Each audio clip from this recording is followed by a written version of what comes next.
Guys, what's up, Reef? I'd like to welcome you to tonight's presentation by Derrick Picker of the YouTube channel and Facebook group Reef Automation. He hosts regular live streams on YouTube with giveaways and discusses programming, wire management, plumbing, and any topic related to automation. He has a ton of videos regarding Neptune Apex and a new series comparing GHL Profilux to Neptune Trident. His information with links is posted in the chat to everyone in the group chat there on the lower right side. And I'd just like to say thank you to Derrick for agreeing to fill us in on some information. So the podium is yours, sir. What's up, everybody?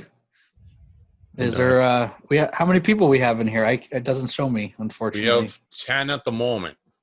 Oh, well, hello, 10 people. Yeah. So like you said, those that don't know, I have a YouTube channel and I have a Reef Automation Facebook group, which I think most of you guys or some of you are part of, where I go over basically Reef Automation stuff, specifically controllers and how to program controllers and why do we have controllers and, you know, all that fun stuff. And I started back in, I think it was about February I started doing this, so not very long that I started doing my channel. But I've been reefing for my whole life pretty much. I was probably about 5 years old when I got my first fish tank. And I can tell you from experience that I had, let's see, one time I went on vacation for 2.5 days and I came home and all my fish were dead. And that sucked. It was a 300-gallon tank. I had about a 3.5-foot lionfish, or not lionfish, eel. And I had, let's see, a big lionfish and a bunch of really expensive fish. And I came home and they were all dead. And I was just totally devastated. And that at the time, it was probably like, I'm going to say it was probably more like 10 or 11 years ago when this happened. And ever since then, I said, I'm not going to let this happen to my fish tank ever again.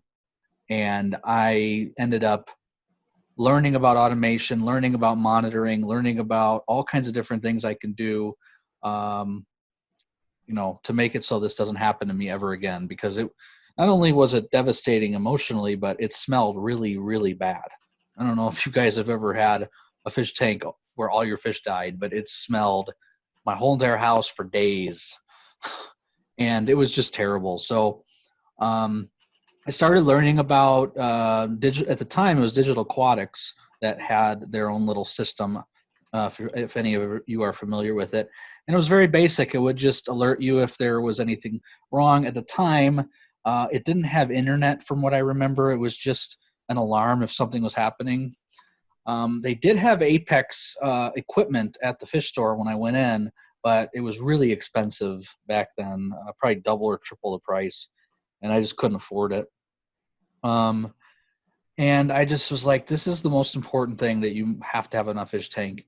And I get really surprised when I talk to a lot of people out there.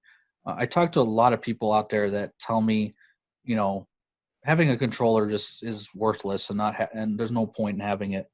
And I could tell you from experience, no matter how big your tank is, if you put a lot of time into your fish tanks like I do, you want to have some peace of mind, whether it's a monitor, whether it's, I mean, it could be anything. It could be GHL, it could be Apex, it could be a Senai, it could be any of the new stuff coming out. But having the ability to know what's going on with your fish tank is the most important part, hands down. Obviously, I go a little crazy, but that's just because I have fun with it. But if you folks have seen my fish tanks, they're very well done. Everything's alive. Everything does really well. I don't have a lot of deaths. I don't think I've had a fish death in years. And I contribute, I'd say, 40% to my controller. The other 60% is I'm on my fish tanks daily. But if I didn't have those controllers in there, there's a stuff that I'd miss. You know, last week, in the middle of the night, my ATO pump stayed on, just would not shut off. One of the outlets got caught, the relay got caught on.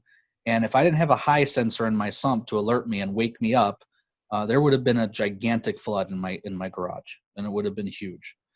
So it's the little things you don't kind of think about when you put in a controller, or when you don't put in any type of automation system. Not automation. Yeah, it's more, yeah, I guess automation. That you don't see coming. And that's why I started the channel, and that's why I started my Facebook, is to train and teach people that even if you have I have a 7-gallon nano sitting right here, and there's an Apex on it, that no matter how big or how small your fish tank is, the amount of work that I would assume most of us put into it is just gone in a matter of moments if you don't have something to tell you what's going on.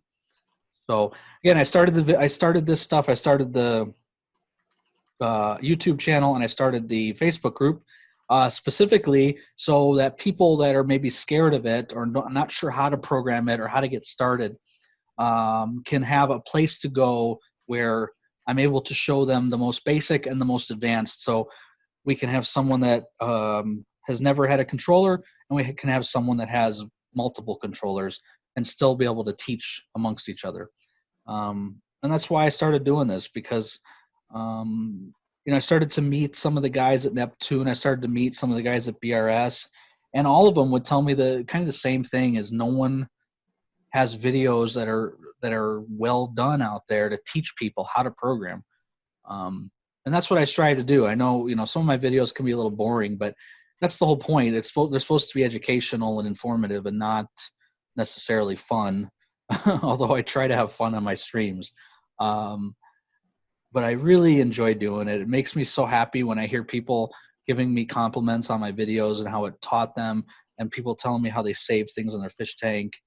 I think of my fish and my corals as I do my dogs. So when something happens with them, I'm relatively devastated, and I blame myself. And if I had one little piece of equipment that I knew can save their life, I'm going to buy it and I'm going to use it.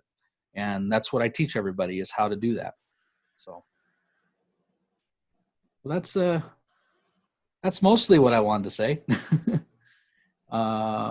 Any questions so far? How do I even check that? You can see I use Zoom often. Yeah. So on my end, there's the participants button. If anyone has any questions, next to their name, it'll show like a little blue hands. Oh, okay. And I'll just unmute them and they can ask away. So I didn't have a lot of stuff prepared. I just wanted to kind of go over what I do and who I'm about. I'm more of a question and answer type guy. So let's see. I don't know. I don't see it anywhere, but yeah. So if anybody's got anything to ask, I see a couple fish tanks on here somewhere, and I see no one. They all left when I was talking. Like, get this guy out of here. apparently they can all unmute. I have a question. Yeah. So what would be like the cheapest way to automate a tank? Because I don't have very much of a budget, and I have a small tank. I see your tank. Well, what do you got? Give me some of your specs there, so I can get you a good It's example. about a 25-gallon cube, hang-on back refugium, and an auto top-off water, and two. Cool. Hey, I had my first fish tank was a possible. 16-gallon with like one coral, so I know all about it. Well, really, all you need, I would think, is like a leak detection system first. That would be my big thing for you. They sell those alarms that you could put on the ground that will alarm you if there's a leak. How often are you at your home? Let me move you over so I'm not looking to the side here. I don't really go far away that much. Okay. So. Like an audible, they have leak detectors that are audible. That's a really cheap option. You get them on Amazon. You just put this little thing on the ground, and then it starts beeping at you if there's water. That's pretty easy and cheap. They have the, let's see, they have the smart things, which I went over in some of my streams before. You're familiar with that? Samsung smart things? No. So Samsung smart things, it's a little white hub, and it connects to little outlets, and the outlets are like $15 or $20. And then you can control those outlets with your phone. Oh, But what's really nice about the smart things over the other ones is it alerts you if there's something wrong. It also has leak detectors too.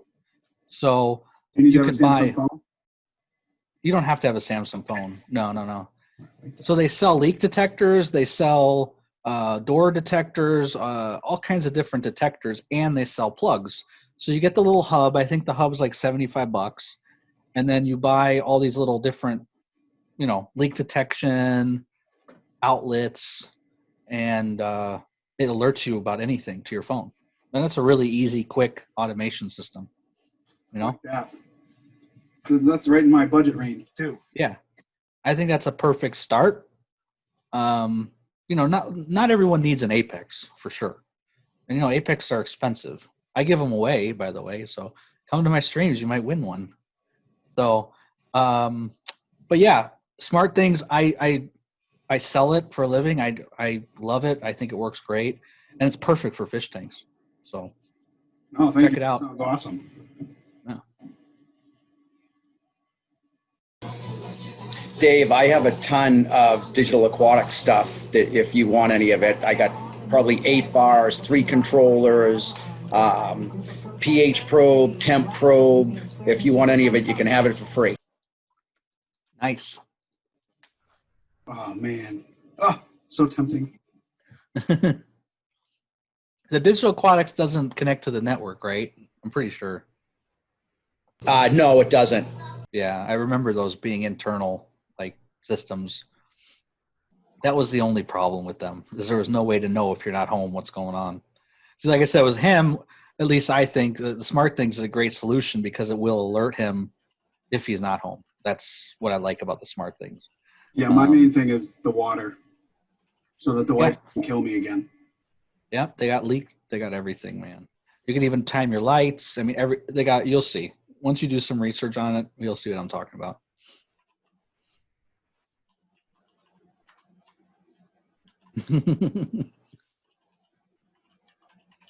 All right. I love you guys' different backgrounds.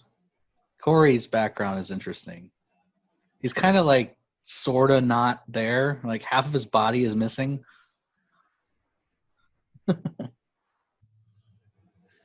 I don't even know where to begin with my questions. You kind of gave me some bad news already, so I don't really want to ask anything else. When did you buy it? July. You might be able to return it. Oh, you can't return that. Hey? It's 4 months later. No. I'll give it away on one of my streams for you. Oh yeah. I don't have any cool automation in the sense of your caliber, but I do have a whole host of Google smart speakers and lights and stuff. There you go. I'm on the poor man automation over here. How many fish tanks you got there? You got quite a bit of fish tanks there. Disaster. I have it's a 100-gallon display empty because it's a CAD lights I bought off a friend of mine, and of course it's metric plumbing, and the bulkheads leaked. So I threw a digital caliper on there, ordered some regular standard bulkheads. I'll just bump it down a size, and then run it regular plumbing. And I have an 80 frag tank to the left, sumps underneath, BioCube to the right. There's a 29 in the kitchen, like a temporary tank, and there's a 57 rimless on the other side of that half wall in the kitchen that's empty that Dave Moore is going to come down and pick up. It's going to upgrade from his 25 cube to a 57. His wife's probably going to let him sleep outside for a week, but surprisingly, my wife loves my tanks. I don't know why, but she does. Yeah, that's a great wife. Yeah, I got 3, and I'm happy. I'm fine with 3. Three is enough. Yeah, I'm good with 1 or 2. I mean, if I had the money, I'd buy a big. I had Miracles give me a quote 2 years ago, 22 months ago.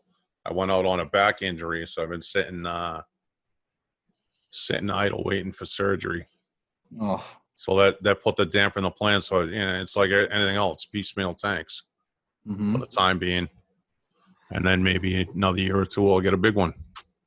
Yeah, I always wanted an in-wall tank. That was my dream, you know, and I just saved and saved and saved, and then just thank God I found someone with a cheapo. Well, it's not cheapo, but cheaper 100-gallon tank that I could put in my kitchen in the wall, and I love it. I love not having the tank in the middle of the room. I just think that was the greatest thing I ever did. And then I went crazy. I mean, after I put the tank in, that's when I went insane. Like I just put every single piece of automation you can think of in that tank. Right. I think I just, yeah, I took all of my savings and just bought every single piece of equipment you can think of for the fish tank. Yeah. Went a little crazy. Seems Oh, like there goes the camera. Hey, I have a question, Derrick. Yes, sir.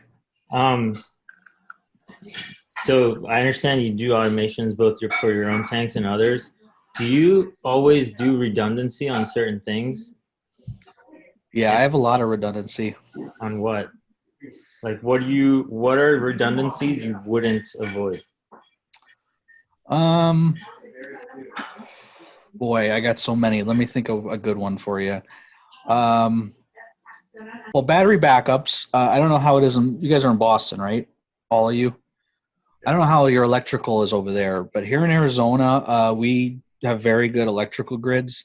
So my power rarely goes out. I think it's went out one time in 20 years. I mean, that's literally true. But I know for people maybe in the East Coast, where you guys have snow and a lot of that bad weather, you guys have a lot of power outages.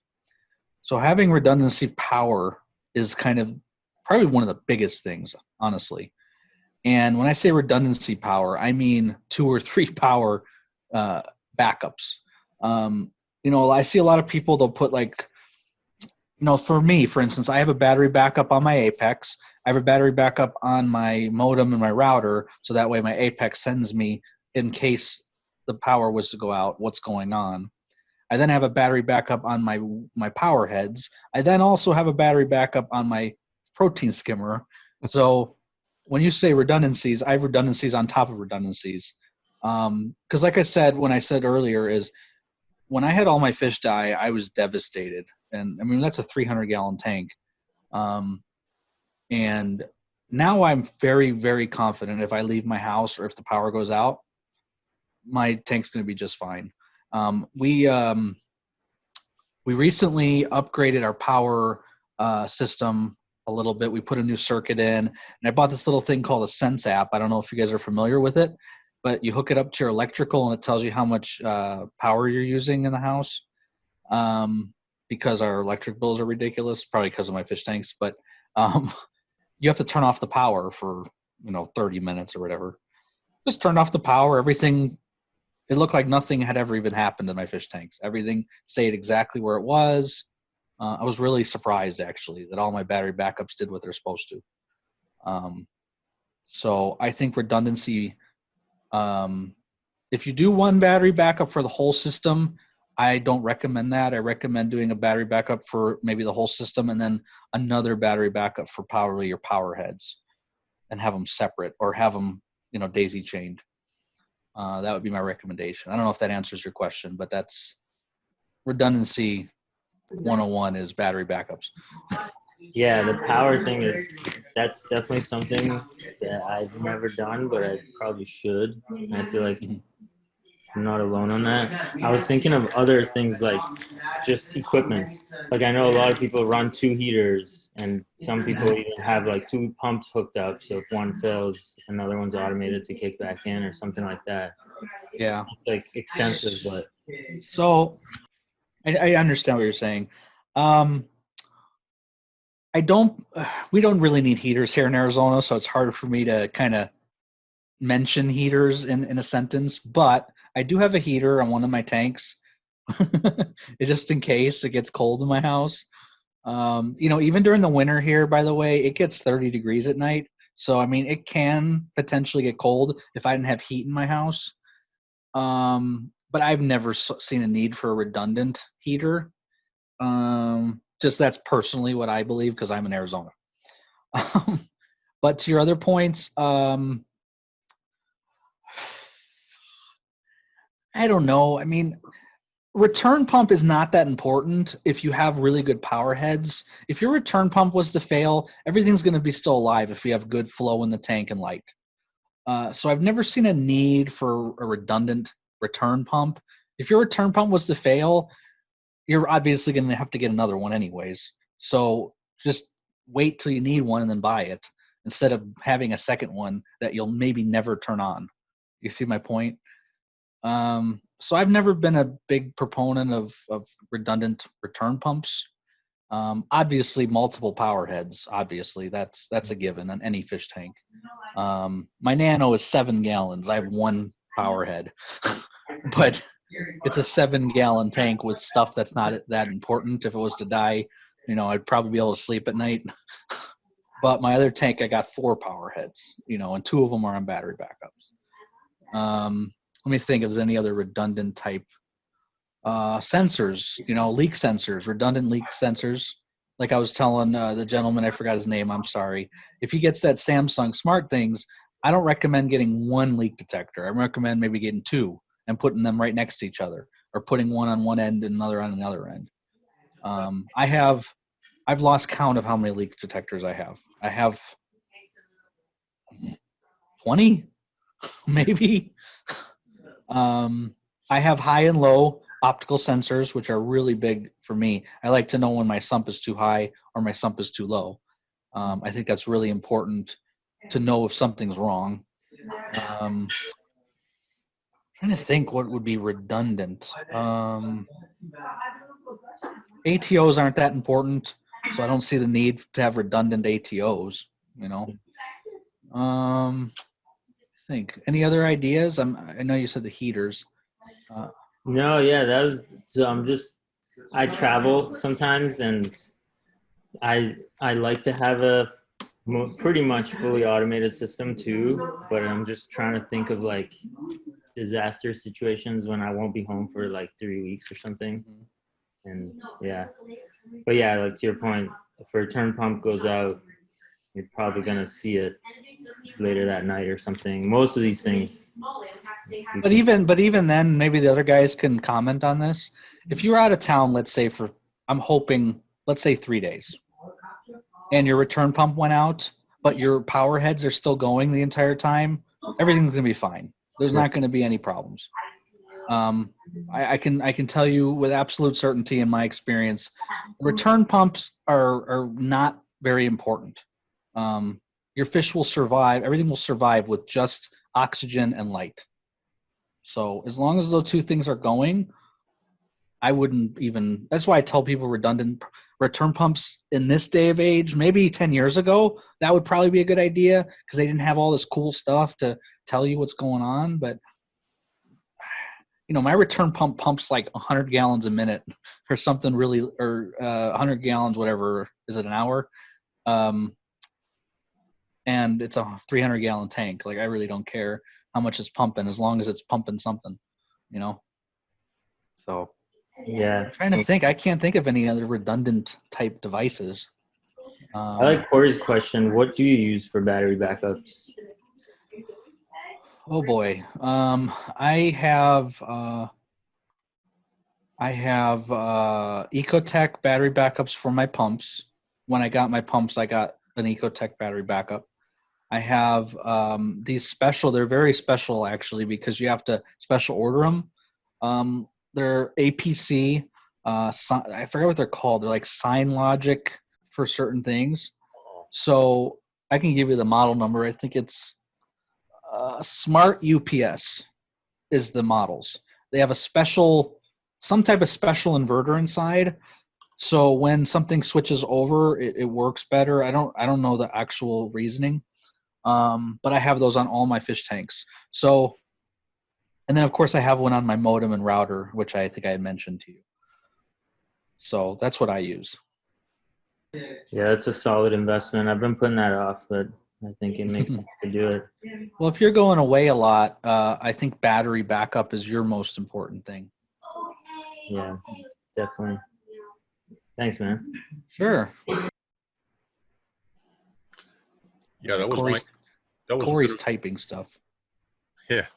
That was going to be my question to you, Derek. What do you use? UPCs, or are you doing like deep marine batteries sitting in a corner somewhere and strung together? But So I am. Have you, just out of curiosity, have you watched any of my automation videos of my tanks before? I watched one of. I think you did a tour of. I think it was the backside of the tank, and like. Yeah. Yeah. The reason I'm just saying mind blown, that, Yeah, the reason I'm saying that is because I'm extremely OCD. I might even have a problem. Like there's something wrong with me. So if I can afford it, the best way I can explain this, if I can afford it, I'm going to make it look nice. If I couldn't afford it, then I'm just not going to buy it. That's just how I am. Right. I would not want, like you said, I wouldn't want like a battery sit in a corner because it would drive me crazy. I would just go nuts. The smart APC that I have is very expensive. And I've told people that every time someone asks me.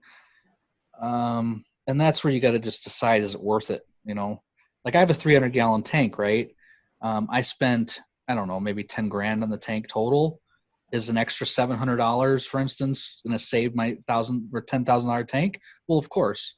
So I'm going to spend the $700. Now my little frickin' Nano over here, I got a little stupid computer UPC that I bought at Best Buy for $20. So, you just have to look at it, I guess, that way. Is how much are you willing to lose? It's like tools and boots in the construction world. Yeah. So these smart UPCs are awesome. But they're really expensive. I mean, this one I think was $750. I can cross that off my list. Yeah.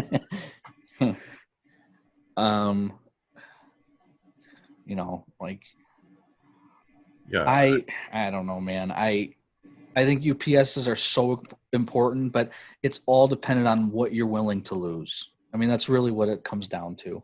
If you have a large system that you spent tons of money on, spend the extra money on a good UPS.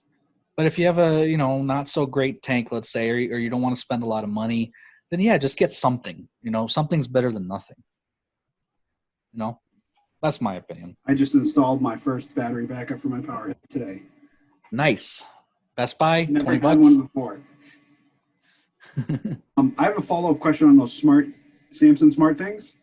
Yeah, sure. I'm on Amazon looking at them. I know you are. It says the plug, you don't need the hub. Okay, so that's a good question. So they have the hub that does the Zigbee switches, and then Samsung also sells the Wi-Fi switches that don't need the hub. I would highly recommend you do the hub and the switches, because you get more control that way. What switch? What are the switches called? I'll look them up. I'll look them up for you. Yeah, I just saw the Samsung Wi-Fi control outlets for like $18. Yeah, it's not those. And then I saw a bunch, like a 4-pack for $25 that it's some no name. Yeah, not those. Yeah. You mean you say Zigbee? Yeah, I believe they're Zigbee. Yeah, they may be Z-Wave actually. Okay, so for instance, this is a long model number. Holy crap! Is there a way that I can just paste this into the stream somewhere? You can. I don't use Zoom. You can paste in the chat, or you can share the screen. I don't know. I would take a screen. If you go to the bottom and click on the chat button. Yeah, he's got it. Oh, there you go. It's right up now. There, I see it now. Okay, so that's you'll see it says Zigbee. That's a water leak sensor. So the water leak sensor is a little more expensive. It looks like it's $35, but the hub is only $70, right above it. You want to try to get as much Zigbee product, because then what happens is you can have everything programmed on the hub, and you can have it do all kinds of stuff together. If you buy just the Wi-Fi ones, then all you get is the Wi-Fi control. You can't do anything else. Okay, yeah. So you wouldn't be able to do the leak sensor, for instance. Yeah, I found the Zigbee smart plugs, 2 for $35. Yeah, there you go. It says hub required. Yes, you need the hub. Did you find the hub? You want me to give you the link to the hub? I found the hub for the 70 bucks. Yeah, it's like $70. I'll have to go sell myself this weekend. I have to pay for it. Oh my lord. Well, thank you. You're welcome. You know, I I have a Samsung Smart Hubs and it does all kinds of cool stuff for me. You know, I mean, unfortunately, I hate to say this, but you're going to get hooked. You're going to buy this and then you're going to go, oh, I need another plug. Oh, I need another sensor. Oh, I need another plug. And then it's going to become an addiction. I can already just see it. Like, one of my buddies here, I told him about the smart. He goes, I'm going to buy an Apex. And he has like a, kind of like you, a 20-gallon, just a couple things on it. I'm like, you don't need an Apex. That's just overkill. Why don't you just get the Smart Things hub? Oh my God. He's got probably like 40 switches in his house now, doing all kinds of crazy stuff in his bathrooms, and he's just nuts now. yeah. Do they listen to you though all the time? No. Okay, good. Because I don't like those Alexas that listen to you. Because No. Oh no. If that's what you're asking, no. That none of the stuff I showed you is voice control. I mean, it could be, but you don't. It's not out of the box. No. Ah, I'm so excited. Cool. Yes, baby steps, power backup, and now. So now what you have to do for me is you have to get more people to subscribe to my YouTube channel. That was the deal that I made with you. Hidden. Sure. It was a hidden deal that we made. Or I could just win one of the Apexes and then boom. Yeah, it could do that too, but that requires you to come to the YouTube stream. When are they? Saturday mornings, every Saturday morning. Well, Saturday morning for me. Yeah. Okay. What time Saturday morning for you? Hey, Google guy, why don't you let us know right now? Hey, go on Google and find out for us. What time for you? What time for you? And I'll add 3 hours. I'm gonna blame that one on Corey, seeing that he already threw me under the bus. I do them at 10 a.m. every Saturday. So it's 1 p.m. for us. And I give away something every week. Last week I gave away a Trident. I'm giving away a full Apex tomorrow that I have. It's sitting over here. Yeah, there'll probably be like 1,000 people. I never win anything. Well, Corey, you've been to a few of them, right? He's not listening. Yeah. He's only typing. And you see people win, right? Yeah, yeah. Yeah. There's always a chance. I won't win. I never win anything. Well, You don't win if you don't play. we had 120 people in for the Trident. We had 35 people in for one of the Apexes I gave away. So. Okay, I like those odds. Yeah. Cam, do something at 1 o'clock tomorrow. Hey Dave, I might be able to get you that Samsung hub for $51.46. Oh boy, he's gonna save you a few bucks. There we go. I may know someone with an employee discount. Whoa. I don't know if this is going to play audio or not. Just using me to get you out of a ticket if you ever get one. Nah, dude, I don't drive. Don't look up my You social. can barely walk. Yeah, exactly. Can you hear me now? Is that Todd? Yeah. Is it Loud and better? clear, buddy. All right. Sorry. So my question is kind of, I guess I got the exact opposite problem with Dave. I've got a good budget, but my job takes me 4 days on the road, and I get 4 to 7 days at home, then 4 days on the road. You know, you get the gist. I've got a lot of stuff, and my wife does a great job feeding the fish and the eel and keeping everybody sort of alive. I did lose a Walt Disney frag in the sand somewhere because it fell off and we didn't notice. But I don't trust my Jabo doser at all. I've had a really hard time with water chemistry. The lights are on. I've got the Kessel controller. That works fine. I've got a top off. I've got a gas-powered whole house generator, so I'm not worried about power. But what I am worried about is keeping that water chemistry while I'm gone, so I don't come home to dead coral, which I've had plenty of time. Oh. So let me ask you this. How long have you been reefing? Just out of curiosity. probably about 2 years. Okay. And the first year, I could have sworn I had the poltergeist of fish tanks. I actually had my name on the on the Reefer Society was Fish Fail because I couldn't keep anything alive. But I upgraded to a 125, and it's been going really well for the last year. Cool. Year plus with that for fish, but corals is kind of hit or miss. So here's my thought. I've been doing it for a long time. I think I would say we're roughly at about 35 years I've been doing this. I had my first fish tank when I was about 7. Not reef. I had just a saltwater fish tank. And my best advice is, of course, time. With time, you're going to get better. It just takes time to really get the chemistry down. But to answer you in a more quicker fashion, how you can make it better for you, I'm sure you've been told this a million times. Stability is the most important thing.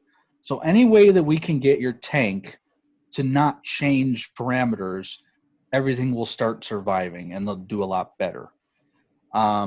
Most people fail because they tinker too much or they do too much. So the less you do, and the how do I put this? The more you put into, if we're talking about financially putting stuff into your tank, we want to put stuff that keeps your tank stable in whatever fashion we need to keep it stable. So the Jabo doser, I've had plenty of issues with it. I chucked it a long time ago. I've been really happy with my dose, my Neptune dose for now. Not saying it's going to be great here in a year or two. I've only had it for a little bit under 7 months, and I'm dosing Aquaphors, the balling method. That's what I have too. And ever since I started using that and doing it, with my Trident, that's the other thing. I've never had a more stable tank in my life. So here's another misnomer. Maybe the other guys can chime in.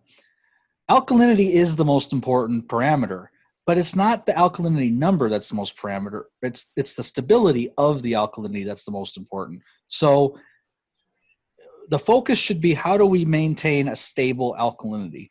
How do we maintain a stable salinity? If you could swing it, I would definitely try out the doses, the Neptune dose. If you have a Neptune, I don't know if you have a Neptune. I do not. Okay. And that's, I guess, kind of, do I go that route? Like I said, I'm lucky, I guess, where Dave is home, but he doesn't have a budget. I'm never home. I'm never home, but I can afford that budget. I would say the next step down from that, if you don't have an Apex, is actually the GHL dosers. The GHL dosers do not need a controller, and they're really, really good. Okay. The Dose 2.1, I think, is a $420 doser, which is way more expensive than the Jabo. But it's a standalone, and it works really well. I think you're kind of a little bit screwed because you have the Jabo. I've heard a lot of people have problems with it, like it starts leaking or it drips when it's not supposed to drip, or there's air bubbles that get in it, all kinds of weird stuff. I just noticed Corey has an Apex behind him now. I would take a look at the GHL 2.1 and see if you want to swing that. That would definitely help you with your Aquaphors. Okay.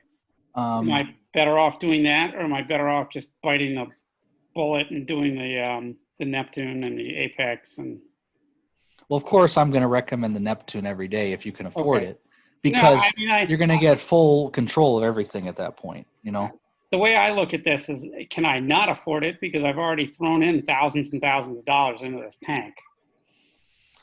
Corey mentioned calcium reactor. So I think a calcium reactor is also a decent idea, because for you, since you're gone, it's really easy to tune in and you don't have to worry about it. But does your tank need a calcium reactor? You always have to decide. My tank, I have a 100-gallon tank, and I have just a ton of coral, and I don't need a calcium reactor. So, at a 125, I don't know how much coral you got in there. I don't. I get a lot of frags. Okay. My guess, just based on the size of your tank, is you probably don't need a calcium reactor just to your size of your tank. Okay. But to Corey's point, he's right in the fact that it's set and forget. Once you got it set up, you're never going to touch it again. So I kind of agree with him, but then on the flip side, it might be a little bit too much for you. You might end up having too much trouble tuning it in at first. So try, I would say the GHL 2.1 or maybe even a calcium reactor is a good idea.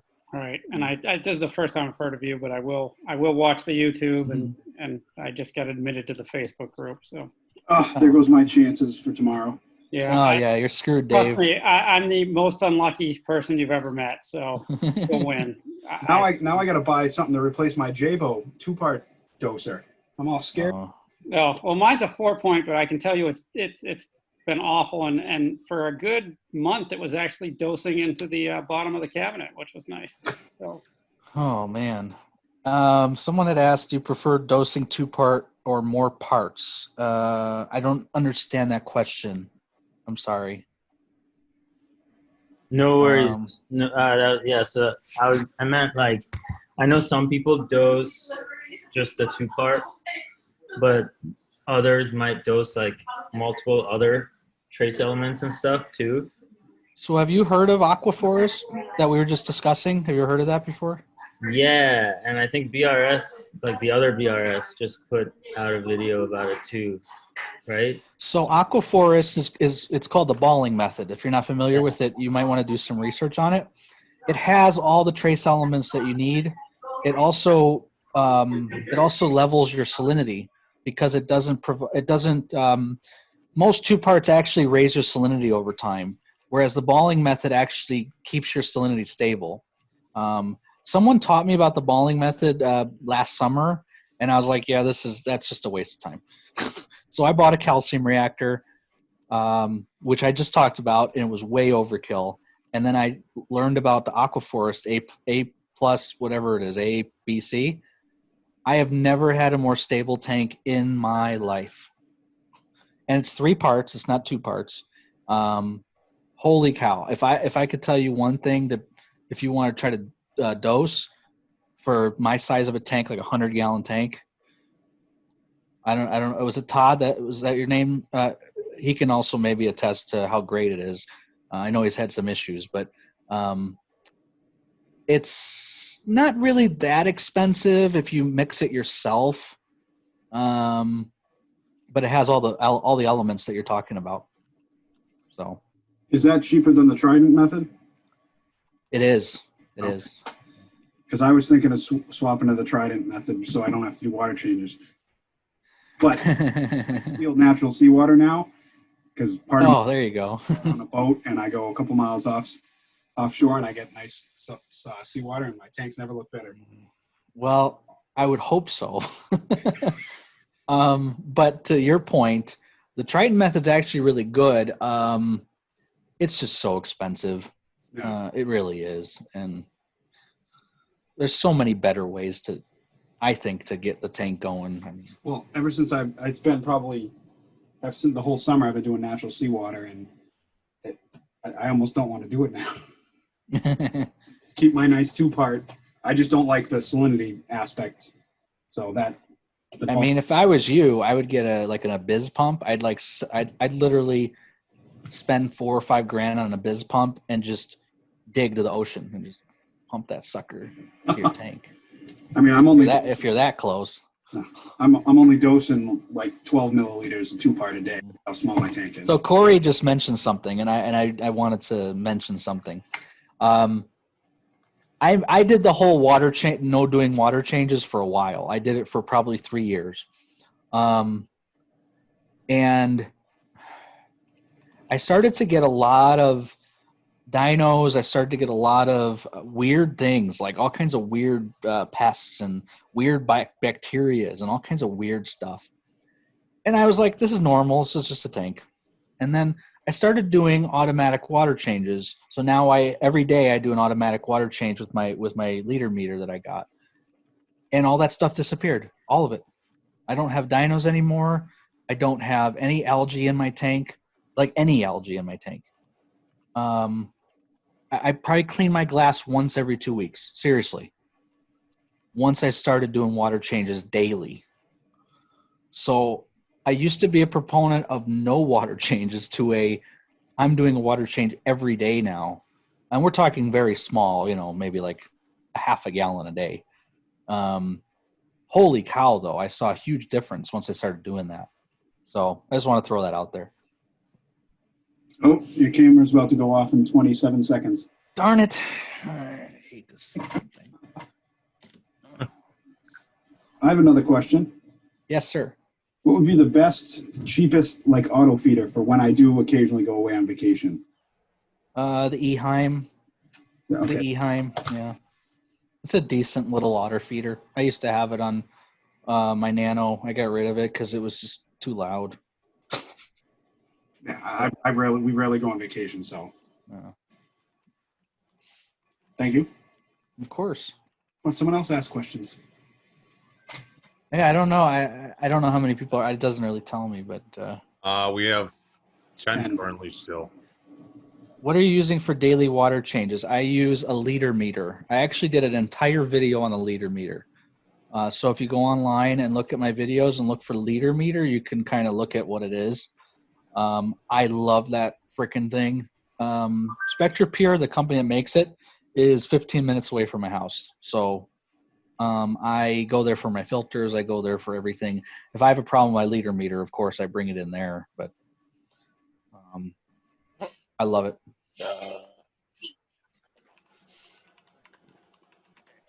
Yeah, those are the videos that I watched was your automation of like your water changes, stuff like that.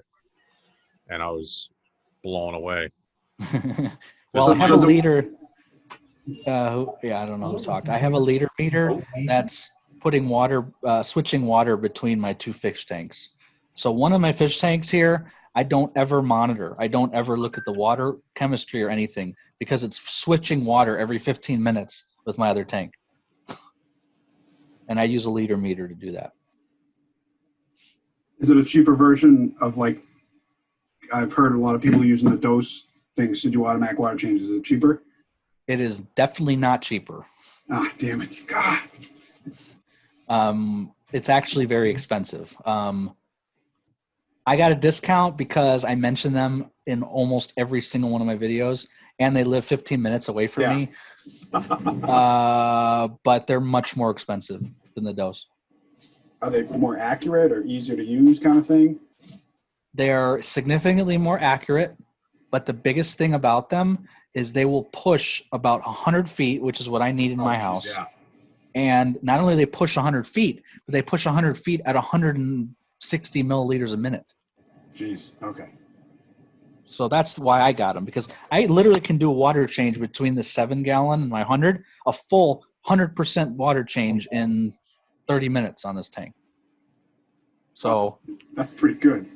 yeah, so that's what I do. I do think of it like a 100-gallon water change on the Nano all day long. That's what it's doing with the other fish tank. Yeah. Yeah, if you saw my automation videos, yeah, your jaw would drop. Like I'm a little crazy. Like I've been on the Control Freak Wednesday for Neptune, I think twice. I'm really good friends with Terrence of Neptune. I'm just insane. Like I met him at a trade show one time and told him, hey, I like automation. And he's like, oh, that's cool. And then he walked away. And then I went back up to him and I go, hey, let me show you what I have. And he goes, holy shit. He couldn't believe it. But yeah, I'm a little crazy. Oh, so he put the link to the price. That's only for one pump, by the way. Right. So Yeah. you need another pump. I know Well, it's still cheaper than buying an Apex and a dose unit for me. I know That's true. when I came into this hobby and into this club in like the late, early to mid 2000s, a lot of people use the liter meters, and you heard a lot more about them back then. And I know there's, not to, throw out other names. There's a particular YouTuber that's over in Australia, and he strictly every tank runs a liter meter, and his sump is like, I mean, he's running lines up the walls, through the attic, down the back of the house, across the yard, into a shed 150 feet away, and that's his water change on like 4 or 5 different tanks. So Right. they definitely do their job, you know. Yeah. I have. I'm only saying this because I really do believe in their product. I have 8 of them, and a couple of them have broke a few times. So they're not perfect by any means. But like I said, they're right next to me, so I just go in there and they give me a new one. But they're pretty good. I mean, they last a long time overall. I just found $19 on a website, which that's got to be totally wrong. That's not a liter meter. Yes, it is. Someone's scamming someone. No kidding. Yeah, they got them on eBay for like $15, but I don't think they work. And I love the top of this website. No sales gimmicks. Yeah, I know. Yeah, right. Oh, I see. You screwed up. Go click on. There's a little. Okay, There's yeah, a that's little just, drop down. right. That's just for the tube replacement. Oh, that's.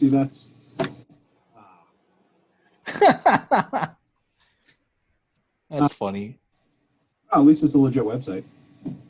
Well, now it is, because now I see that they're not screwing around. $380. So it's actually more than what SpectraPure actually sells it for. Uh-oh, he posted my series. It's not good. Got another one coming. Oh, man. So for those that don't know, I did a GHL versus Neptune. I'm done with it. That's not, I just haven't posted the other videos because I'm posting them like a TV show. So that way they only come out when, it's time.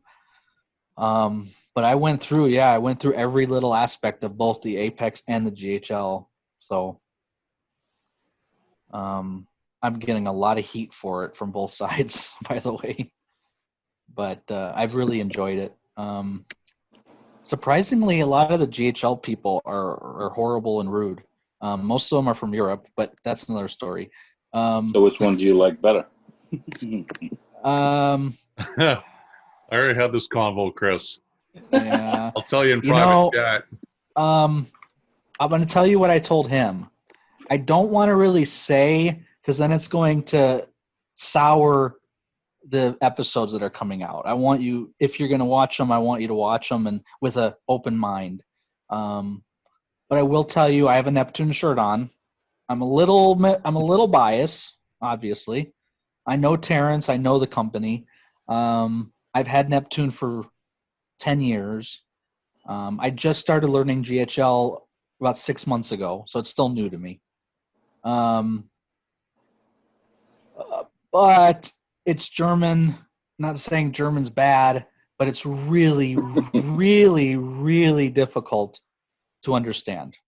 So if you're not really good with computers, let's say, or you're not, like, I'm a computer programmer, I have a degree in computer science, and it's even difficult for me. So that's my opinion. I mean, my opinion is it's a difficult product to use for an average person, if that makes sense.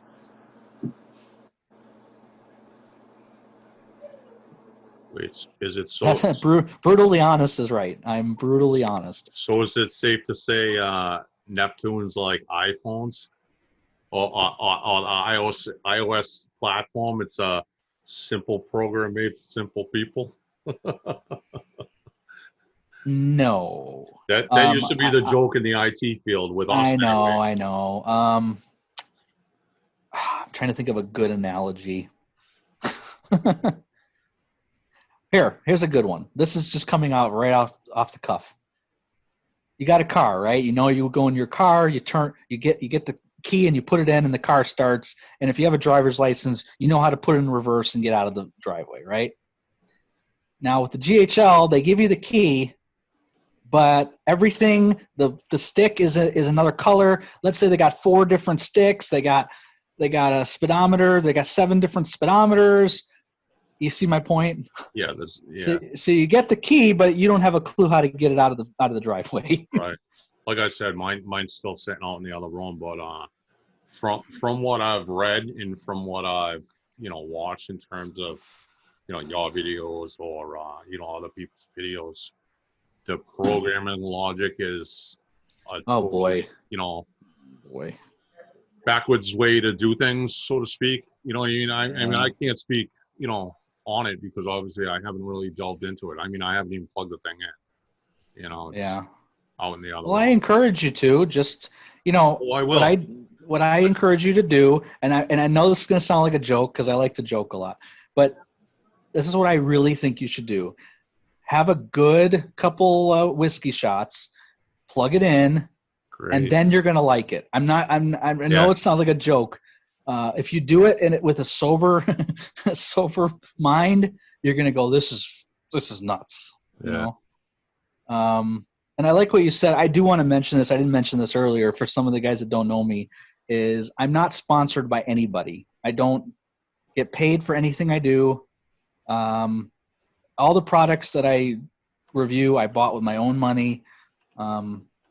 The GHL, I spent $800 on. The Apex, I spent another $700 on. All of my stuff that I give away, and Corey can tell you, it's out of my own money. Either I have it in my storage and I used it one time and I give it away. Tomorrow I have an Apex that I'm giving away that I used with the GHL series that I'm just giving away. So, Yeah, it's 4 o'clock Eastern Standard Time. Yeah, right. So, Dave, if I win it, I'll sell it to you cheap. But furthermore to what I said is when I started this up, I was like, there's a lot of people out there that can't afford, quality products and quality automation. And if I have tons of extra junk. It's not all junk, but why not just give it away? Like, there's no point. You just give it away. Get people to watch, get people educated, just give it away. But no, I've never been sponsored. I'm not going to allow anyone to sponsor me. GHL actually called me and they were going to give me a free ion director. I told them to shove it up their, I don't accept gifts. I don't accept any of that stuff. I just don't think it's right. There's too many people on YouTube that are jaded or biased because they're provided so many things for free. And I know them, by the way. I mean, I communicate with these people and I know they get stuff for free. And I will just never have it. That's why I'm so honest, because I don't have to prove anything to anyone, So that's just how I am. So anyway, I just wanted to mention that in case anyone's wondering. Why I have a Neptune shirt? Because I got this because I'm a control freak and I'm a badass. So he gave me this. So this I didn't buy. But I also have a BRS shirt, and I also have a Live Aquarius shirt, and I also have another Neptune shirt, and I also have a GHL shirt. So anyway. What size do you wear? We'll have to send you out some swag packs on the next installment here. Get you the original BRS shirt. Yeah, I wear like a red. What am I saying? I wear a large. Yeah, I'm pretty short. I'm 5'4". Oh, lucky you! I haven't worn a large since second grade. Yeah, I'm not. My wife's 4'10". She weighs 103 pounds. My wife's nothing, little nothing. Nice. But Derrick, since you're actually so honest, right? What's your take on the Trident? Well, I've had my Trident I got the first one that came out. I stayed up till like for you guys it was 3 a.m. I stayed up till midnight and bought it. I started hitting buy, and luckily I got one. I think I was telling, was it Todd? Since I got my Trident and the Aquaphors, my tank has never been more stable. I think it's the greatest thing because if you're not familiar with how the Trident controlled dosing works, it reads off the Trident and doses your calcium, magnesium, and your alkalinity based on the Trident results. Regardless if the results are inaccurate, it's stable. That's the key. So even if my alkalinity is not 8.5, it's 10, it's staying there all the time because of the Trident. So I absolutely love it. I think it's amazing. And I think the KH Director is also great, by the way. And if they fix the Ion Director and make it work, I think the Ion Director will also be great. I think all those products are really good, honestly. But I have the Trident because I have a Neptune, you know. So I think I found the alk to be kind of like stable, sharper stable. But I've been having trouble with calcium and magnesium. What I found is over the period of time, it starts drifting. But when I actually test it, it's way off what actually the Trident actually shows. And I don't think it's just a problem. When I look up, I think that there are a number of people who are reported the same trouble with the Trident, with various versions, up to date things. I don't know if you have run into it. So mine did that at first. I know exactly what you're talking about. If you don't mind, let me go grab something, and I'll tell you what fixed it. I'll be right back.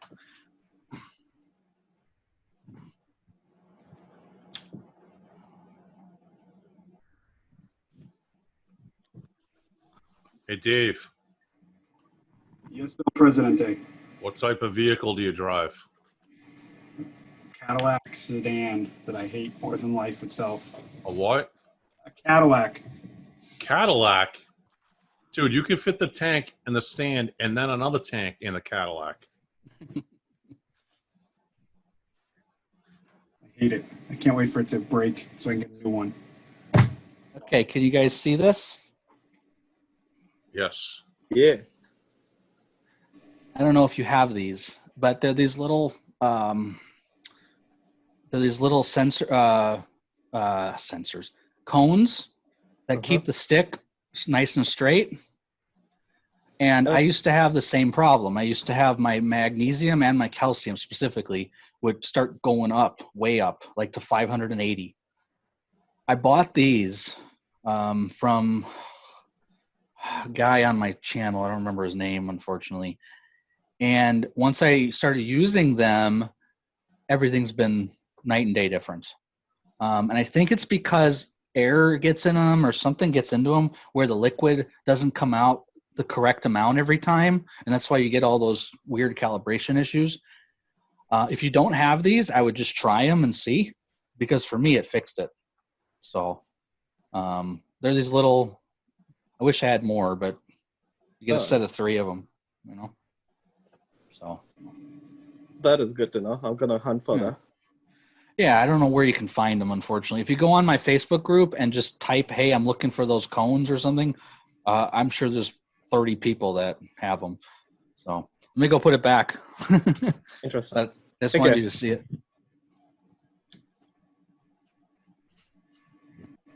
Yeah, I'm looking on his Facebook page right now, see if there's anyone that mentions it just in the discussion. I'll send a link if I find something. Yeah, I forgot who sold them. But that's where I got them. Someone mentioned it on one of my streams, and I was like, oh, I'll try it. What the hell?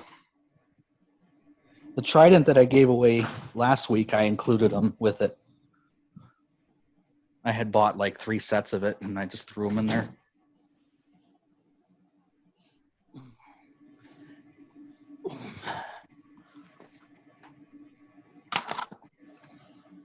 Oh, boy. Oh, I just joined your Facebook group. I thought you're going to have to approve based on all the questions I had to answer. I'm pretty lax on that now, but when we first started the stream, I'm assuming you guys have a Facebook group or something, but when I first started my group, I would get all kinds of people that were complete just jerks to everybody. And I started to get people that were just trying to sell stuff and peddle stuff on my group. Yep. So now I ask those questions because it usually stops them, because they think that they have to be approved when they really don't. Yeah, we tend to have the same problem. We have our, due to Facebook having a, sale of live animals policy. Mm-hmm. On our forum, you have to be a paid member, which is $20 a year if you want to, sell things on our website. So our website's rules coincide with how we have our Facebook group rules, but there's always somebody that doesn't like to read or pay attention. So I mean, us officers or board members are constantly going between the forum versus the Facebook, and then this one's mad because their post got removed, and like why can't I do this? And it's like, why don't you pay the 20? It's 5 cents a day. See, people don't understand it. You know what I mean? It's crazy. Like I'm way worse, by the way. So I boot people left and right. I don't know, Corey, I don't know how long you've been in my group, but I boot people left and right. So I think we almost hit 1,500 people. So that's amazing. But some guy just started posting like, I don't know, hey, he wanted to sell some button boxes or something. So I messaged him real politely. I said, hey, you can't sell stuff on my group, period. Can't sell anything. Because that's not what my group's for. So he goes, yeah, but it's about automation and I want to sell it. This is a great automation product. So I was like, well, I'm sorry, you can't sell it. Okay. Within 5 minutes, he put it up again. And I said, dude, you can't sell this. And he started like just totally going off on me. So then I booted him. And then I basically said to him, dude, you need to grow up, man. Like, what is wrong with you? And I just don't deal with it. I don't deal with drama. I just get rid of people if they're not going to, abide by the rules, basically. But you're always going to get those people. I get so many trolls on my YouTube. Some guy the other day told me that I need to take my glasses off. No joke. Because you guys can probably see it. You see the little glare in my glasses? You need to take your glasses off because we can't see you. I go, what? So I said to him, no, I wear glasses. What do you want me to do? Not see? He's like, well, it's really distracting. And I go, yeah, sorry. People are nuts when it comes to that. I used to do a gaming channel on YouTube and on Twitch, and it was the same thing with the brightness or the reflection of the glare from the monitors bouncing back. And it used to bother me because, watching back a video, I'd see the monitors. Mm-hmm. And, people always had a comment. They're like, oh, why don't you try LASIK? And it's like, yeah, all right. I'm just going to run out right now and do that, So then I just stopped showing myself and just recorded, screenplay. And well, I'm nobody's ever happy. You see, I mean, most of my videos are not me. Because a lot of my videos are informative, I don't need to show me. Right. But my streams, of course, are me. And oh my goodness, I got one guy like 3 weeks ago. He's like, "Why are you wearing that shirt?" I think it was a Live Aquarius shirt. Why are you wearing that shirt? Live Aquarius sucks. And I'm like, it's just a shirt, dude. Like, chill out. Yeah, people are nuts. But yeah, so I have fun with it. I have fun with those people, like behind the scenes. I should send Corey or you guys what I deal with. Like, you guys have probably no idea the amount of nonsense I get. Like, oh, I should have never became a YouTube person. Oh my God, these people are just crazy. I can only imagine. I deal with the general public, and crazy people is what keep me employed. Oh, do you want to trade? I'll send you all my admin logs off the website. Oh, I can feel your pain. I just want people to be. I don't know. Well, you guys are in Boston. See, it's different here in Arizona. We got a bunch of babies here in Arizona. I mean, a bunch of babies in Arizona. So I'm used to, crybabies constantly. Where I grew up in Chicago, we're tough people. Boston, you guys are tough people. Whiny, just babies here in Arizona. So what can I say? How long has your YouTube channel been up? About February. Okay, because I saw, just looking to see how many videos you have, because I probably have about 60 or 70, yeah. I saw it looked like it was only like 7 months, and that'll give you lots of time to kill at work. I've been trying really hard to put out a lot of stuff because I'm trying to build it. We just hit 1,000 subscribers last week, and I was was seriously shocked, and I was humbled. I was like, I can't believe it. Like 1,000 subscribers, 1,000 people are watching me. Like I was like, why? But it makes me happy to know that I'm helping people. It really does. I want to say I just saw, unless Google lied to me again, or my non-LASIK corrected vision told me that there's 105 videos on your channel. Not bad. Did it tell you the time zone in Arizona by chance? It actually did. It told me the correct time. That's terrible. You can go to anywhere in Dubai for free? I never heard that before. Yeah. Although I did tell my subscribers, no joke, if we hit 5,000 subscribers, I'm going to have Terrence give whoever the winner is a paid trip to Neptune to go there. I'm going to create 4,000 fake Facebook account pages then. Hey, that's fine with me. I'm fine with that. I got my bots running now. Yeah. No, I'm just kidding. You guys do this every Friday? No, not really. I'm trying to bring something different, and again, I'm grateful, that you're here.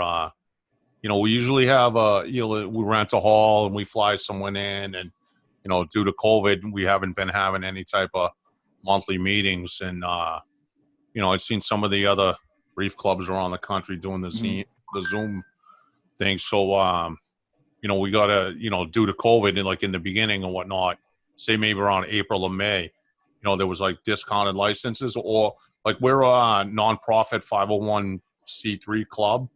So they had, for like nonprofits, you could get a business license for free. And I inquired about it, and they were like, nice. Because you're not a teacher at church, et cetera, et cetera. Well, we got 50% off. So, I mean, it was a substantial savings. So, well, you lucked out because I don't fly, so you lucked out. We would have sent Greyhound for you. Oh, man, that's even worse. Or the Fung Wild bus that used to burn halfway to New York. I've been actually, I think I don't know if Corey was at my last stream, but I'm learning how to fly so I can get over my fear of flying. Drugs. Nice. They can give you drugs. Take a bunch of Xanax and drink some stuff. You'll be good. It doesn't work for me. I know it sounds crazy, but it doesn't work for me. So what are you learning to fly that's going to help you do this? Just that. I'm just learning how planes work. Learning how. Ground school, or are you actually taking lessons? You're talking to an airline transport pilot, so I'd really like to know why you think it's like me. I'm afraid of needles. Every time I go to the doctor, there's nothing they can do. They could explain it to me over and over. I'm still gonna freak out. So I found out a long time ago. I don't want to get too personal, but I found out a long time ago that I have an issue with control. That's where I get my fear of flying, is I'm not in control. So knowing what the pilot's doing, I'm not saying it's working, but it's better. Let's put it that way. Just knowing what's going on, it makes me feel a little bit better. Okay. I don't know if that helps. Fair what enough. I'm learning is I have not went to an actual school yet. I'm just in the process, literally just started like a month ago, learning about flying, learning about planes, and just doing research on YouTube. And, I'm at the preliminary stages. Yeah, well, I would agree with you. The bus would be worse. By the time you got here, you'd be so greasy you'd slide off the seat. And it's interesting when I speak to pilots how calm they are about planes, and I'm freaking out. I am so excited to hear this. It's like driving a car to them. They do it every day. I know. I went up to a pilot one time in a plane, and I told him, I was like, hey, can I look in the cockpit? No. I'm like, all right, whatever. Well, what, like on a commercial airliner? Yeah, I know. They can't let me, but it's okay. No, we can let you. But, it's just a little, we're not going to be able You'd have to kill them afterwards. No, we just didn't answer questions for 20 minutes. That's all. But I always let people up. Yeah. My favorite was the kid who came in and he's like, oh, this airplane flies so smooth. It's great. I said, oh, do you fly one? He said, no, I fly it on Flight Simulator. I did kick him out. Well, I'm not a kid, obviously, but I don't know. It's been helping, so we'll see. Well, every pilot is a Type A control. Yes. So you fit right in. 25 seconds. Camera's going off. Damn it! We got to get you on the Sony mirrorless over there. I just need a different camera. That's all. It's a really nice camera, but it likes to shut off after 30 minutes. Do you get the Derrick, oh, sorry. Go ahead. That's all right. I do have a question about lighting. I'm trying to control my LEDs to come on at certain periods of the time, come on in the morning and run for a little while, shut off, and then come on again in the afternoon. This is the program that I have set up. I can't see it. I'm sorry. It's all white. Yeah. All right. So I kind of followed something that a guy had given me online, and he said first thing was fall back off. Second line is set up off. Third line is if time on 10:30 to 1:30, then on. If 19:30 to 22:30, then on.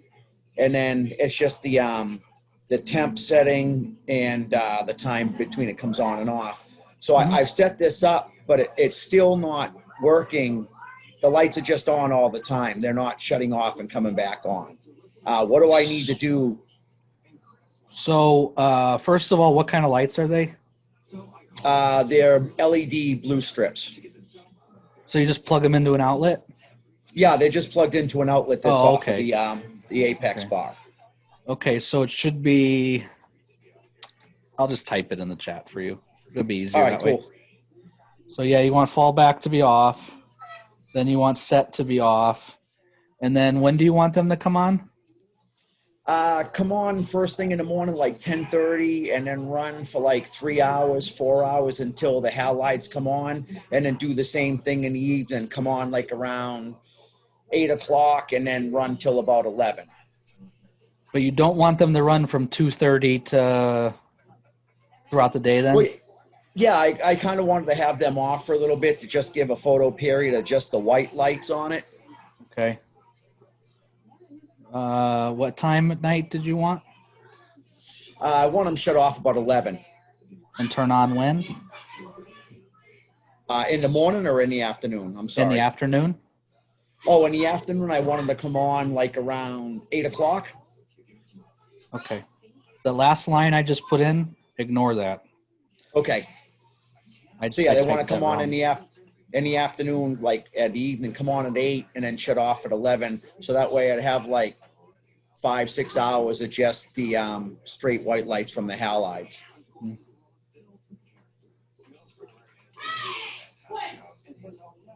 That's it. Okay, awesome, man. Thank you. So ignore the third line. That's wrong. So it's if 10:30 to 14:30. So that's between the hours of 10:30 to 2:30 they'll be on. And then from the hours of, I think I put, what's 16 o'clock? Anybody military here? 4 p.m. 4 p.m., but I don't know what that time zone in Arizona is. Yeah, I know. I screwed that one up. Sorry. You wanted 8 o'clock, right? Yeah. So it would be 20 to 23. So that'd be from 8 o'clock to 11 o'clock, then on. As long as you have fallback off and set off, then it'll always be off, only be on during those times. Okay, awesome. I think that's what you were asking, right? Yeah, I'll screenshot that and save it. Ignore the third line and the fifth line. Those are wrong. So. All right, awesome. Thanks, man. You're welcome. You're really lucky because usually I don't show people how to program on my streams. Right, Corey? When anyone asks programming questions on my stream, I just ignore them. Well, thank you. It's because it's not like I'm trying to be rude. It's just people want me to show them how to program some crazy stuff, and it will take me 30 minutes on a stream. It's like, I just don't have time to show them. I hear you. I understand. And then my favorite is when they text me at 2:30 in the morning on Facebook saying, "Hey, can you help me program?" Da, da, da, da, da, da, da. Yeah, while I'm sleeping, I'll take care of that. No problem. No problem. Yeah, let me jump right on that for you. So you guys, any of you guys are Patriots fans in here? Nah. Yeah, we got a few, I'm sure. I'm boycotting the NFL this year. So we all are happy that Tom Brady's gone, right? Who the hell's Tom Brady? Who's that guy? I thought about boycotting the NFL too, by the way, but I love my Bears. I can't. There's just no way. I'm an obsessive Bears fan, so I can't. And we did beat you in the '85, Super The Bowl. Super So Bowl that's all I shuffle? can. That's bury the- all I can say. I think I still have the Bury, Bury the the Bears Bears. t-shirt. And then we had Squish the Fish in 87, I think, or 86, right? Mm-hmm. That was the same year as Bury the Bears. It was Oh, was Swift. it? Yeah. Oh, I've never I was like been to 10, Boston. so Yeah, I hear you. I was 12, but I did have that Bury the Bears t-shirt too. Derrick, you're not missing much. It's like every major city. Yeah. Yeah. Arizona's a little crazy. I mean, have any of you guys ever lived in Arizona? It's a different I've spent world some time out here. out there visiting family. It's a different world out here. You know, we have, literal cowboys. Like we have people that literally have rifles in their car about to come out and kill you if you blink an eye at them. Like it's crazy over here. The Wild West. It is. It 100% is. Really. We got a lot of crazy things there. You know, my grandparents lived there, so I've been going out since '73. Okay. None of those highways were built. It was the 101 out past the Sun City, and I can tell you, it was a 2-lane highway. You used to see road runners on the side of the road. It's totally different now. Oh yeah. I like it, but totally different. All right, well, I have to give up first because I got to go to bed because I'm a big pansy. I agree. I've been up It's since okay. like 5-something, so. It's only 5 o'clock here. Hey, I don't want to hear it, Dave. I've been up since like 1 p.m. yesterday. Oh, boo-hoo. But I want to say thank you, Derrick. You're welcome, buddy. Page full of notes, and I'm going to. If you ever have any questions, Facebook's usually the best way to get me. Okay, yeah. Not at 2 in.the morning, but You normal gotta time. make it so your phone doesn't wake you up. I made the mistake of giving some guy my real phone number. That was the biggest mistake I ever made in my life. I did that. No one wakes me up unless it's an absolute emergency at work.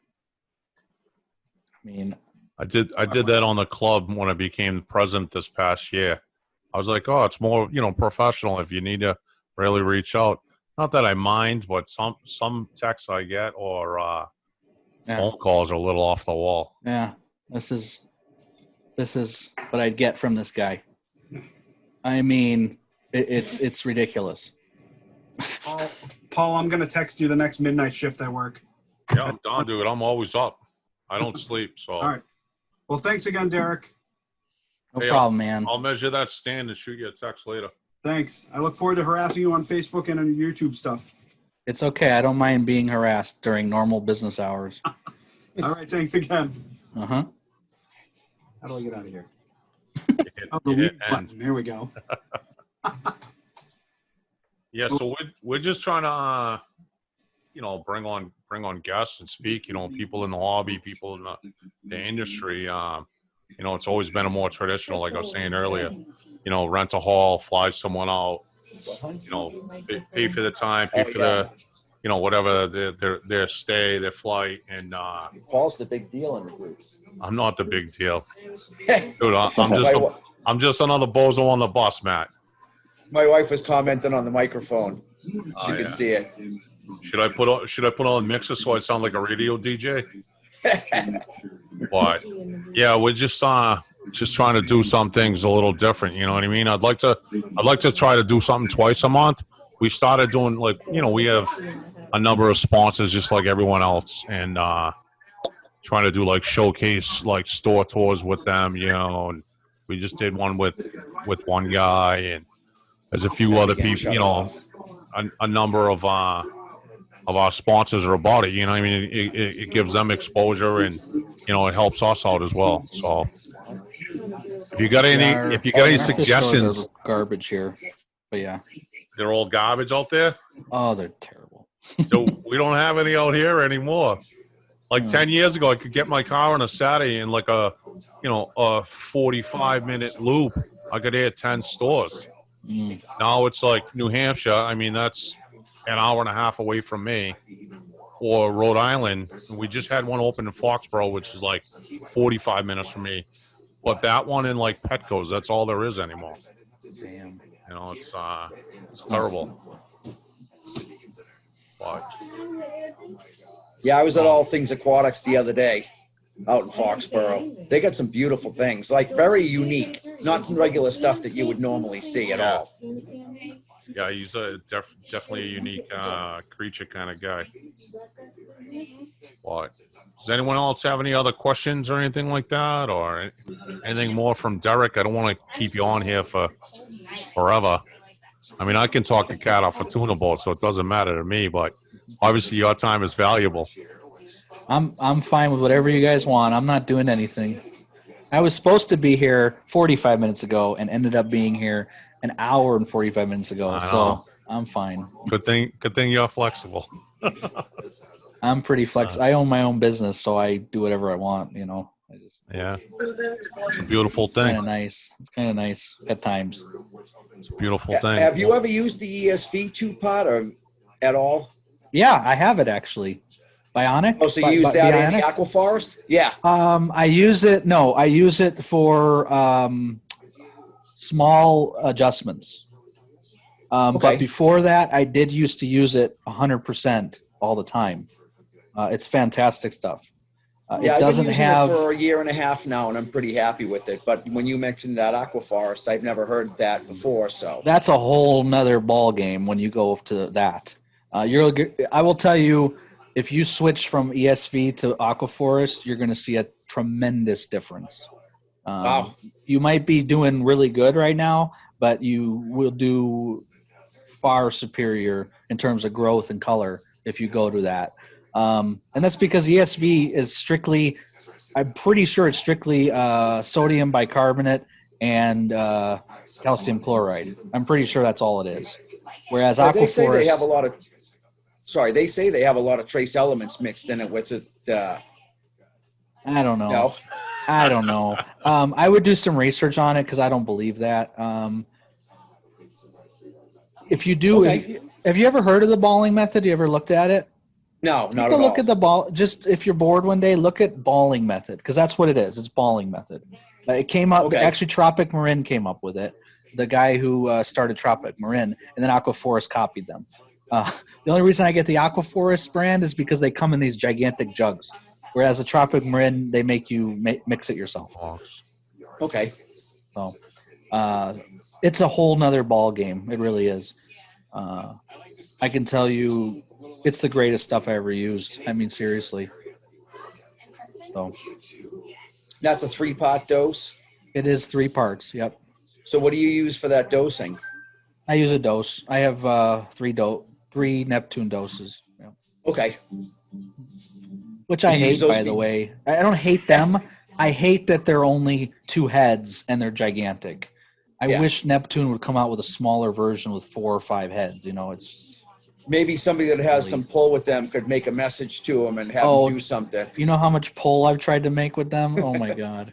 And I don't know if you know, but I belong to the insider group, so I know all the stuff that they're coming out with, and I get to play with all the stuff, and still no small doser. Okay. But yeah, don't worry. I yell at Terrence all the time. So. He's Awesome. on my speed All right. dial. Well, hey, thank you so much for your time, man. I really appreciate it. Of course. And again, if you want to get a hold of me, Facebook, I'm usually pretty cool unless I'm in the middle of something. Yeah, Running I'll a be on your business. YouTube channel. Cool. Maybe I can catch tomorrow morning's meeting. I love it. I love people to be on the streams because they're so boring if people aren't there.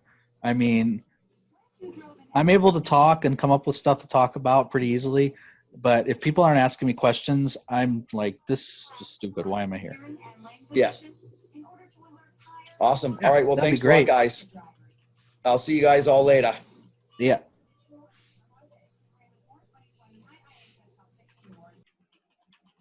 So you're a gamer, huh? You want to see my new toy?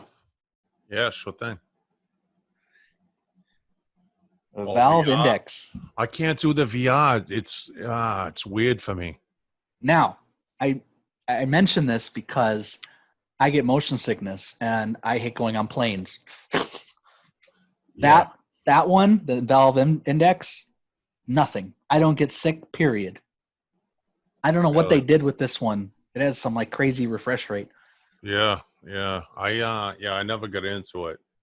I just got it like a month ago, and I love it. You do anything weird with it yet? No, I got it. I have a wife, and I can't do anything weird. Hey, I wasn't insinuating it. I just know there's a lot of weird VR stuff out there. Oh, there's some weird stuff out there. I did it at a. Do you know what PAX is? It's like Penny Arcade. So it's basically No. everything gaming. They do one in Boston called PAX East. They do one in Texas, PAX South, and one I think in Seattle. And it's everything gaming, board games, card games, video games. Oh, whatever. I know what you're talking One of those about. things. Okay. So Yeah. a number of years ago, when like Oculus was first coming out, they had a thing set up, and I tried it. I tried it out, and it was kind of cool because it was like you were a firefighter, and you were in the like you had the axe in one hand, and then Uh-huh. you stand with like the hose. And then you in the threw other. up after it, huh? Oh, dude, I was so sick. Yeah, it was. It's because of the brutal. Oculus. The Oculus is. You saw me do my thumbs down. I hope. Yeah. I saw it It's twice. It's not very good. And then I saw Corey's head coming in and out of his background laughing. But This one doesn't make me sick. I was shocked. I read online, tons of people told me this is the only one that doesn't make you sick. I swear to you, I did it for like an hour one day, and I was like, man, I don't feel sick at all. yeah. So, What do you think of that? This is non-reef related or gaming, but it could tie into gaming, I guess, is Elon Musk and his Neuralink. oh boy, How many years before we don't even need the VR headset? how many years before we are? I'm not gonna say. How many years till we're nothing but a bunch of numbers, and they have us hooked up to things. Exactly. Well, I got that fish. I love that fish. I have one of those long nose hawks. Yeah. I got one in my reef. My wife loves that fish. I didn't know they were nocturnal. I found that out a while back. I didn't know that those fish were nocturnal, and I would never see it during the day. And then all of a sudden, I realized it's a nocturnal fish. I didn't know that. Mine's out all day long. Read, I swear they're nocturnal fish. That's crazy. I had no idea. So I think Corey's going to be on our next live stream. We'll have to send you the link. He's going to show off his setup that he's been dragging his feet on for the last year and a half over here. My toilet. Yeah, right. He's got one of the best setups in the club. So is temperature like a big deal in Boston for your tanks? Is that like a big hurdle you guys have to go through? In the summer, yeah. Yeah. Yeah. I'm in, I mean, obviously you can see my background. I'm in a in-law in my father's house. I won't get into the specifics, but my father's elderly, so whatever, and yeah, not to give specifics, but to give specifics, right? Oh, So, he's old, and he's my father, and yeah, he's old. Yeah, well, a few years ago, my mom was sick, so me and my daughters came here, but so I have 3 tanks with water, and I mean it's humid as a bastard up here. Oh, okay. We don't have that dry heat. I mean, it could be 40 degrees and 100% humidity, and it sucks. Uh-huh. I mean, like, I can go outside in the winter in 3 feet of snow with a pair of boots, jeans, gloves, and a T-shirt and sweat. Wow. That's just my body type. I've always, been like hot, but yeah, hot, sticky, sweet from my head. Definitely. But definitely not like Chicago. Chicago, when it was humid, like you would be dead, and then when it's the winter, it's so windy and cold, like yeah. It's kind of. I'm pretty sure it's different in Chicago. I have some family. I think they're in like College Park. Maybe is that a thing? A suburb of Chicago. I don't know. I could be making that up in my mind. Highland Park. Maybe Highland Park. Yeah. I know they live out there. Seen them like 4 times. You know, those distant relatives. Yeah. You see once every 10 years. But yeah. So I have a 8,000 BTU like window AC unit. Right. And in the bedroom here, and I mean it barely. It's obviously not designed to cool this whole fish room / apartment. But with all the added water in the different tanks, like it's brutal. Like on the 80-gallon, dude, I'm like 1.5 to 2 gallons evap a day. Wow. And I'm like, holy smokes. But well, here in Arizona, almost every person I've ever spoke to that has a fish tank that does not have a chiller has had a crash on their tank. I have a chiller on every one of my tanks. And that's due to influx of temp. I mean, during the summer, it gets 120 out. Yeah. So not only that, but, if your AC was to break, or hell, if you just have a window without a shade, your house will be 100 degrees in no time. So I think every reefer I've ever met in Arizona has a chiller. And I've already replaced 3 chillers in 10 years.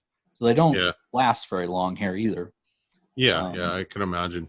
But I like his. I tried not to laugh about the heater question, but I don't remember the last time my heater turned on in my fish tank.